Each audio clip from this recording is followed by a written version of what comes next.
We've seen these numbers increase before. We've been here. This is deja vu. We have to be aware and we have to be alert. You look at what's happening to these states.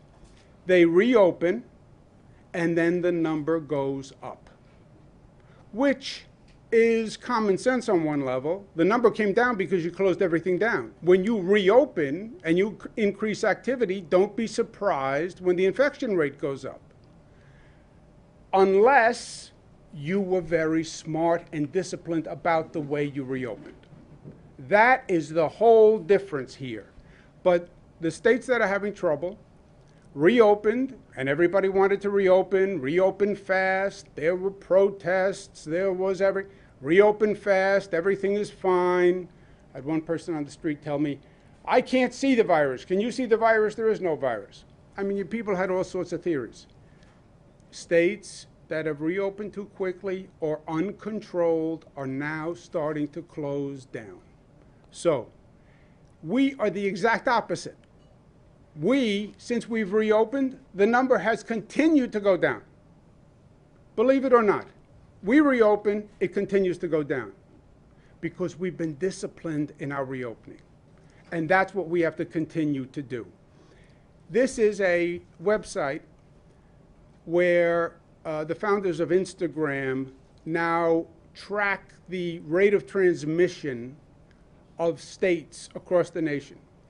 New York State, the lowest rate of transmission, meaning the virus is spreading at the lowest rate in the state of New York, of every state in America. That is incredible. We were the #1 state in terms of infection, #1 in the nation, #1 on the globe per capita. And now we're the last state in terms of rate of transmission. That is because New Yorkers stepped up, they were smart, they were disciplined, they did what they had to do, and we have to stay there. We have to stay there.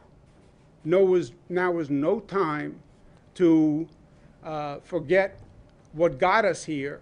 We have to stay smart. On the civil unrest, I said from day one that I stand with the protesters. I believe this is the moment to put forth a real federal reform justice agenda. Yes, we have to do criminal justice. Yes, we have to do police. The injustices are more fundamental than that, in truth. Let's talk about education equality, because we have two education systems, one for the rich and one for the poor, and that is true. And you want to talk about justice, opportunity for all. Why does one child who happens to be born to a poor family have a second-rate education to children who are born in wealthier communities? Why do you still have child poverty in this nation? How do you justify that? The affordable housing need is all across the country because the federal government went out of the affordable housing business. I was the former housing secretary for the federal government. It was the one responsibility the federal government used to undertake. It was never states and cities. Public housing was federal. Section 8 certificates were federal. Section 8 project-based was federal. Federal Housing Administration, FHA, that was federal. They just ended that business. And then you wonder why we have an affordable housing crisis. And criminal justice reform should be done on a national level. And the House has been very aggressive on reform, the Congress, and I applaud them for it. But New York State is the progressive capital. We never sit back and say just what the nation should do. We show the nation what it should do. We lead by example. And we lead by getting it done. We are a state of action. And that's us at our best. A great member of the New York State Assembly, who then went on to the Congress, a great pioneer, Shirley Chisholm. You don't make progress by standing on the sidelines. You make progress by implementing ideas, getting things done, action, results, not just talking, not just advocating, but actually articulating your ideas and then getting action done so you change reality for people. We've gotten to a place where people think talking is enough. Talking is not enough. Being angry is not enough. Being emotional is not enough. How do you transition that to action and change and results? And that's what we're doing here today. The New York State Legislature has quickly passed the most aggressive reforms in the nation. I'm going to sign those bills in a moment. 50A reforms, so there's transparency. We're banning chokeholds. Attorney General Special Prosecutor, ending false race-based 9/11 reports. I want to applaud the leaders who have done great work. These are tough times to be in government. There's a lot of issues, a lot of crises, a lot of demands, and they got it done, and they got it done quickly. I want to thank the bill sponsors who have done a great job and actually came to resolution, and I want to applaud them. I also want to applaud the advocates who have been fighting for this for years. I can't tell you how many meetings I've had, how many rallies they put on, how many events Reverend Sharpton put on, keeping the message out there, insisting, advocating, protesting, demonstrating, which results in today and the change we're making today. So I want to applaud all the mothers, especially Gwen Carr, Valerie Bell, and again, Reverend Sharpton for his great work on this. Moving forward, there is still more to do, and we're going to do it in the state of New York. The truth is this: police reform is long overdue, and Mr. Floyd's murder is just the most recent murder. This is not just about Mr. Floyd's murder. It's about being here before, many, many times before. It is about a long list that has been all across this country that always makes the same point: injustice against minorities in America by the criminal justice system. And today is about enough is enough. It's about Fannie Lou Hamer. I'm sick and tired of being sick and tired. How many times do you have to see the same case before you do something? How many times? This was Eric Garner. This was Abner Louima. It was Amadou Diallo. Same case over and over and over, and still no change. And Mr. Floyd's murder, God bless this country for standing up and saying enough is enough. I respect them. But it goes back, certainly, to Rodney King in modern times. And the truth is, it goes back to Dr. Martin Luther King, 1968. It is systemic discrimination and injustice in this nation. That's what it is. That's what today is about. And the answer, there is no quick fix to this. There is no, well, stop tear gas. Well, change the uniforms. That's not what this is about, my friends. And it would be a mistake if we went down that path. This is systemic reform of police departments. This is sitting down and taking a look at exactly what they do and have been doing and looking at it through a new lens of reform and reinvention. Because this has been 40, 50 years in the making. Providing police with military equipment, increasing the number of police, goes back to the 90s and the crime bills. Looking at the population explosion in our prisons. This was a long time coming. And this is not about a press release that's going to solve it. The way we really solve this is we say to every police agency in this state, I believe it should happen in the nation, sit down at the table with the local community, address these issues, get to the root of these issues, get a plan, pass that plan by your local government, and if you don't, you're not going to get any additional state funds, period. We're not going to fund police agencies in this state that do not look at what has been happening, come to terms with it, and reform themselves. We're not going to be, as a state government, subsidizing improper police tactics. We're not doing it. And this is how we're going to do it. I'm going to sign an executive order today. We'll require local governments and police departments all across the state, about 500, to develop a plan that reinvents and modernizes police strategies and programs in their community. They must formulate a plan. They have to address the use of force by police officers, crowd management, community policing, bias awareness, de-escalation, restorative justice, community-based outreach. They have to have a transparent citizen complaint disposition procedure. So if you make a complaint, it's not just yelling out the window. You find out what happened to that complaint.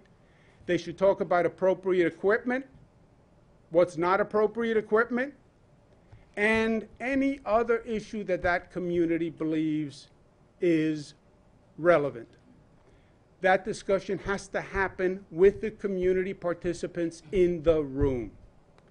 That plan then has to be enacted into every city, every county. It has to be done by April 1. If it's not done by April 1, and if it's not passed, they're not going to be eligible for state funding. Period. And look, it's simple. This is something that has to be done anyway. Because what we know is certainly true is there is no trust between the community and the police. That's what the protests have said.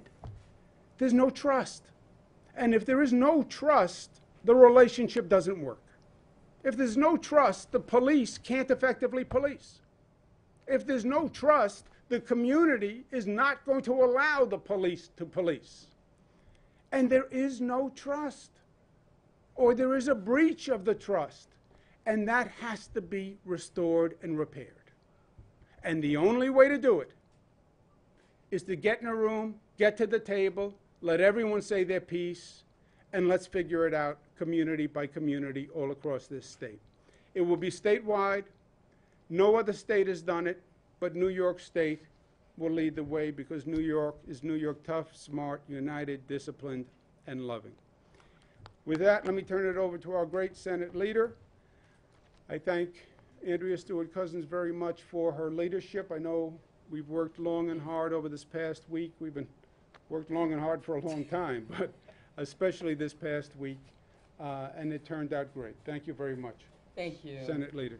Thank you so much, Governor, and thank you for your leadership. I'm certainly so happy to be here at this moment, at this historic moment, and to share this with my colleague and partner in the Assembly's Speaker Hastie, and certainly to be always in the presence of Reverend Sharpton, who, you know, is an icon for all of us in this movement, as is everybody's mother, Hazel Dukes, who has been so clear in so many ways, and obviously in the presence of Valerie Bell and Gwen Carr.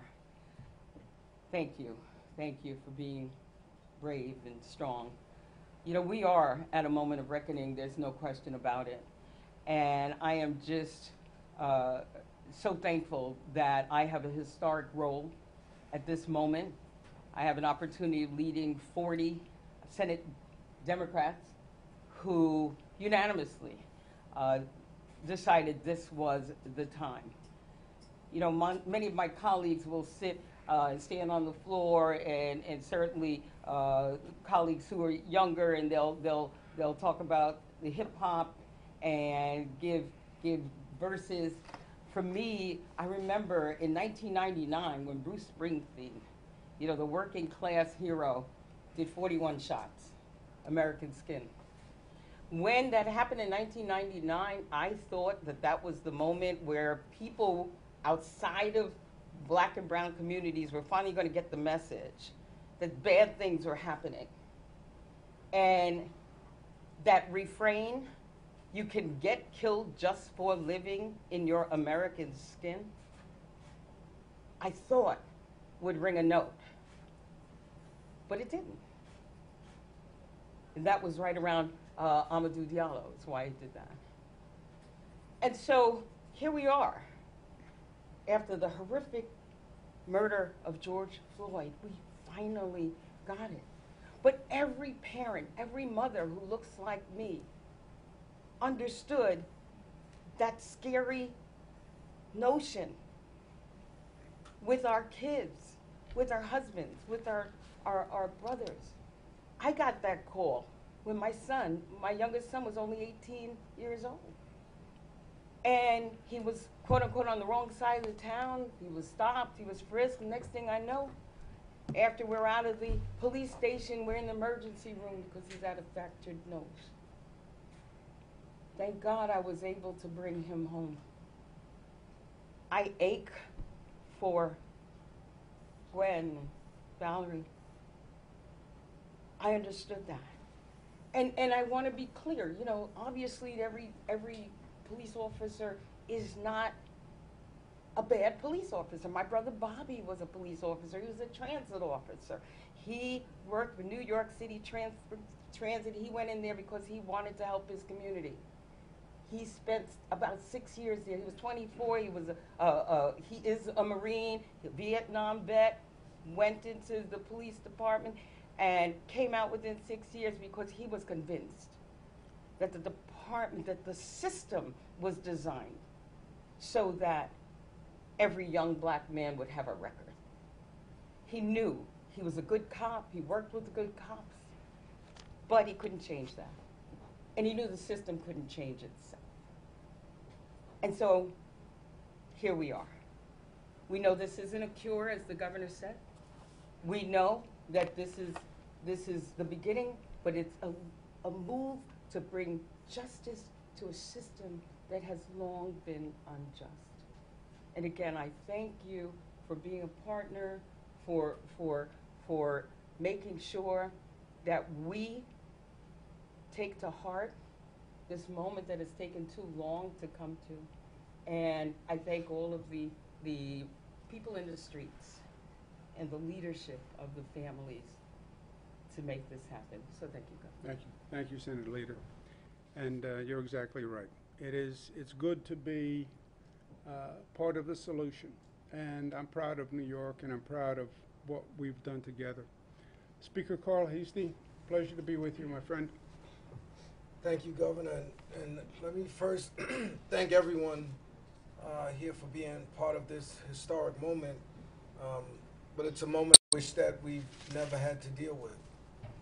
And, you know, when I was first elected Speaker of the Assembly on February 3rd, 2015, I had said that of all of the great things that, you know, I would be a part of, and working with the governor and working with Leader Cousins, that nothing would mean more to me, and that I felt my legacy and who I was as Speaker of the Assembly would mean nothing to me if we didn't make these systemic changes in how communities of color were policed and judged, and here we are.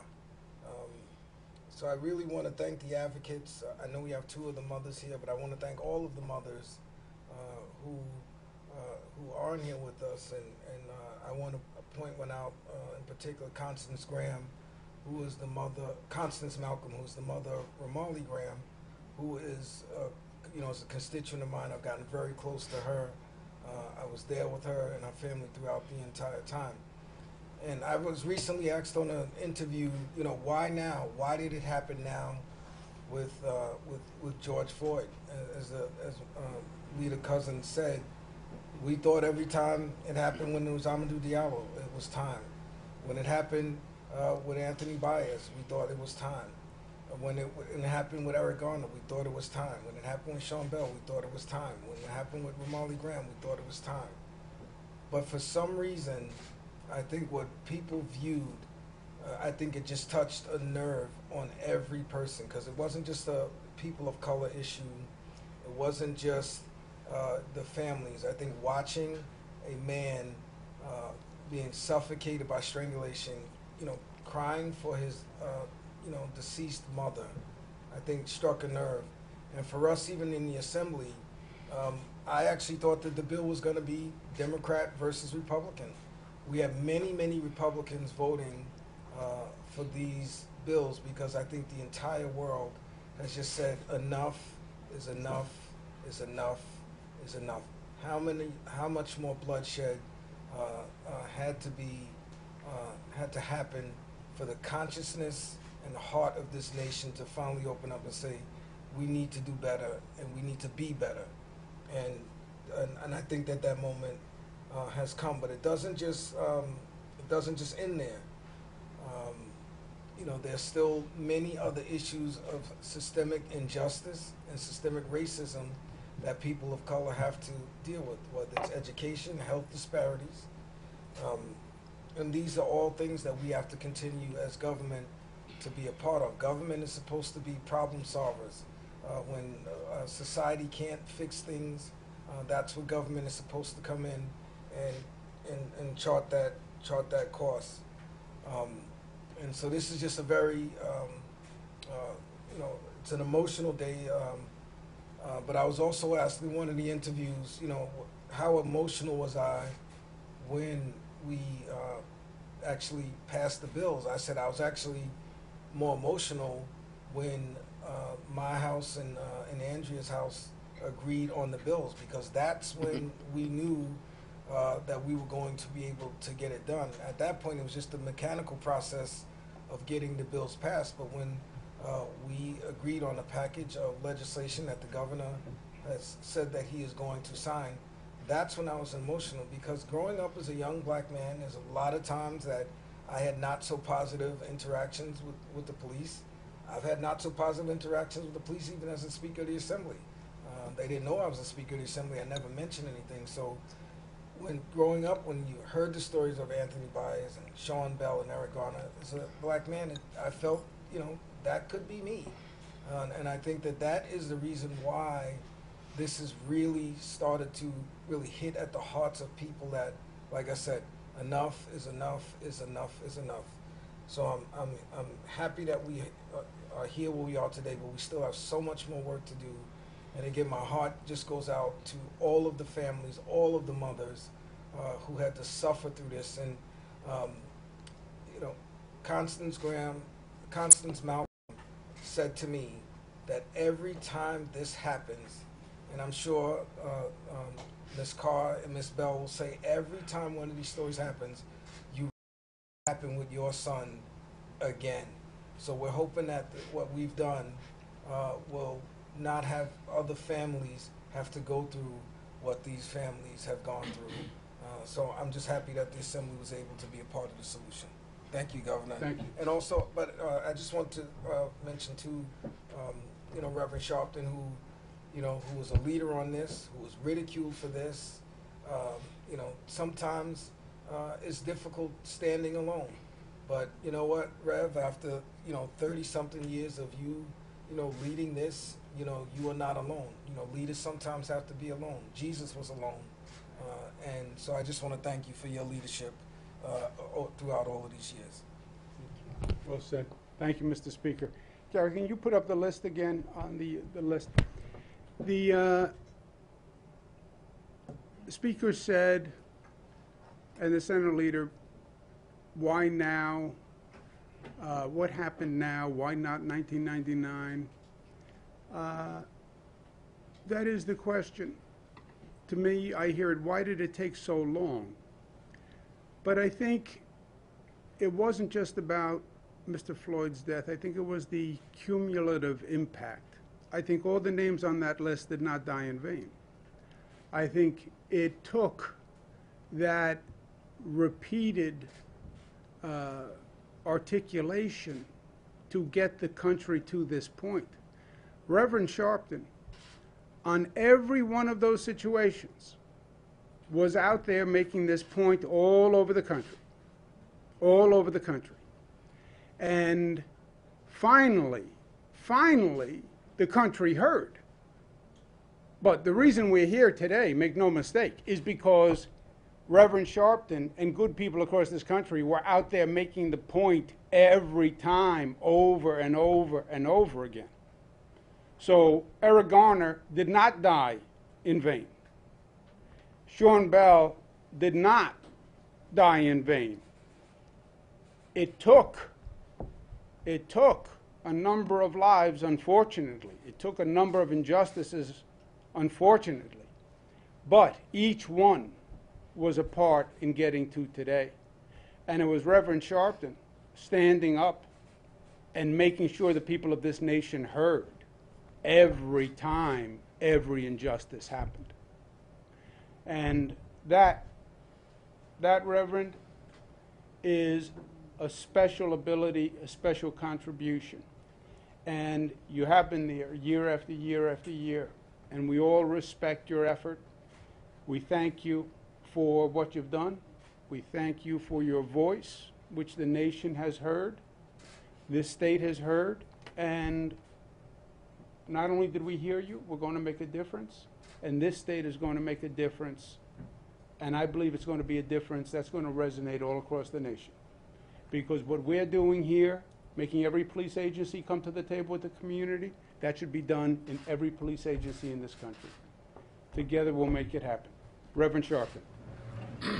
Thank you, Governor, and thank you to the Speaker and the Senate Majority Leader. Let me first say this is a great day for advocates. And though I appreciate the Speaker's words, but as I stood on many of these marches and protests, there were many that will never sit next to the governor that marched, many that will never have their names called. And it's a great day for them, advocacy groups that are not as known as National Action Network, but advocated anyway. So I sit here for them as well. Some of us may not even get along, but it's a victory for all of us. And we must monitor to make sure that it's done. I'm glad that Hazel Dukes is here, who is going to jail with me in some of the protests around this issue.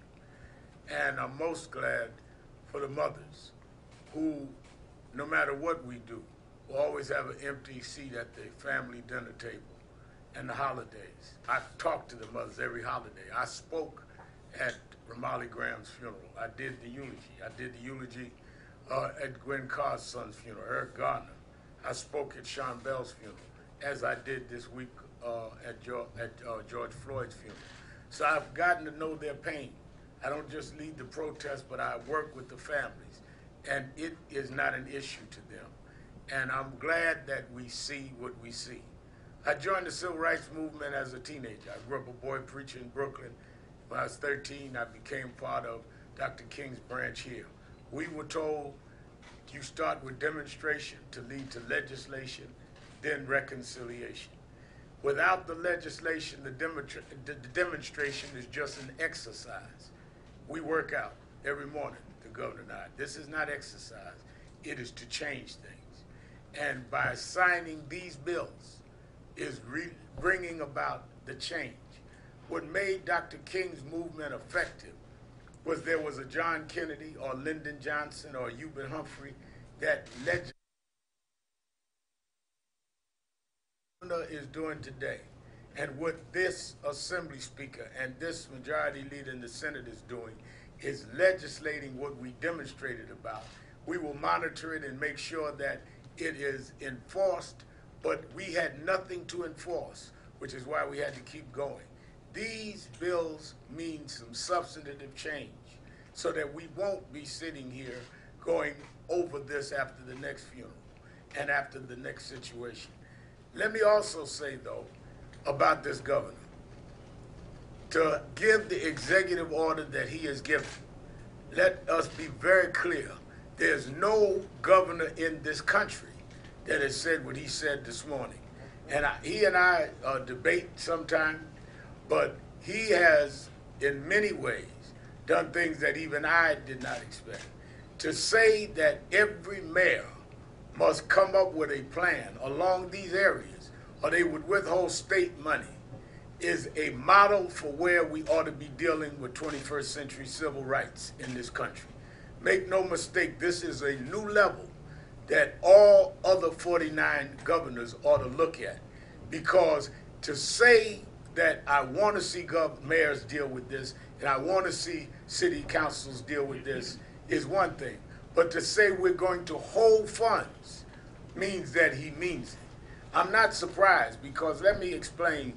Even though he and I have debated on different things throughout the years, 20 years ago, when I called a march in Washington on the anniversary of the March on Washington, and Mrs. Coretta Scott King presided over that march, the widow of Martin Luther King, the only member of President Clinton's cabinet that would come to the march was Andrew Cuomo.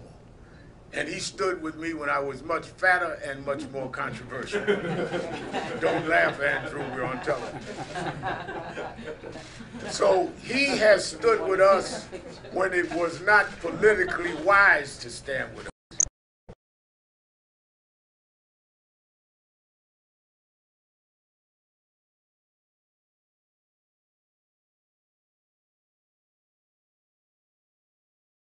He's been on these issues when he was a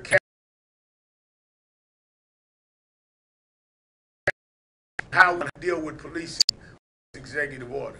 So I was very happy to come to be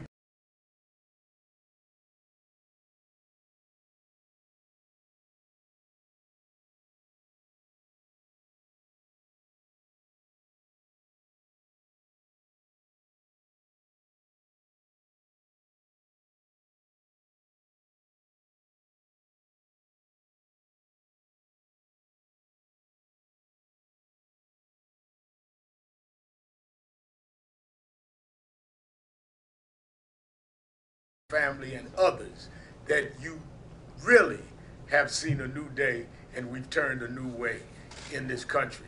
And I think that he has done that. And Andrew Cuomo knows that when I don't think he did whatever, I will tell him he has gone beyond even my expectations. So enjoy these few minutes.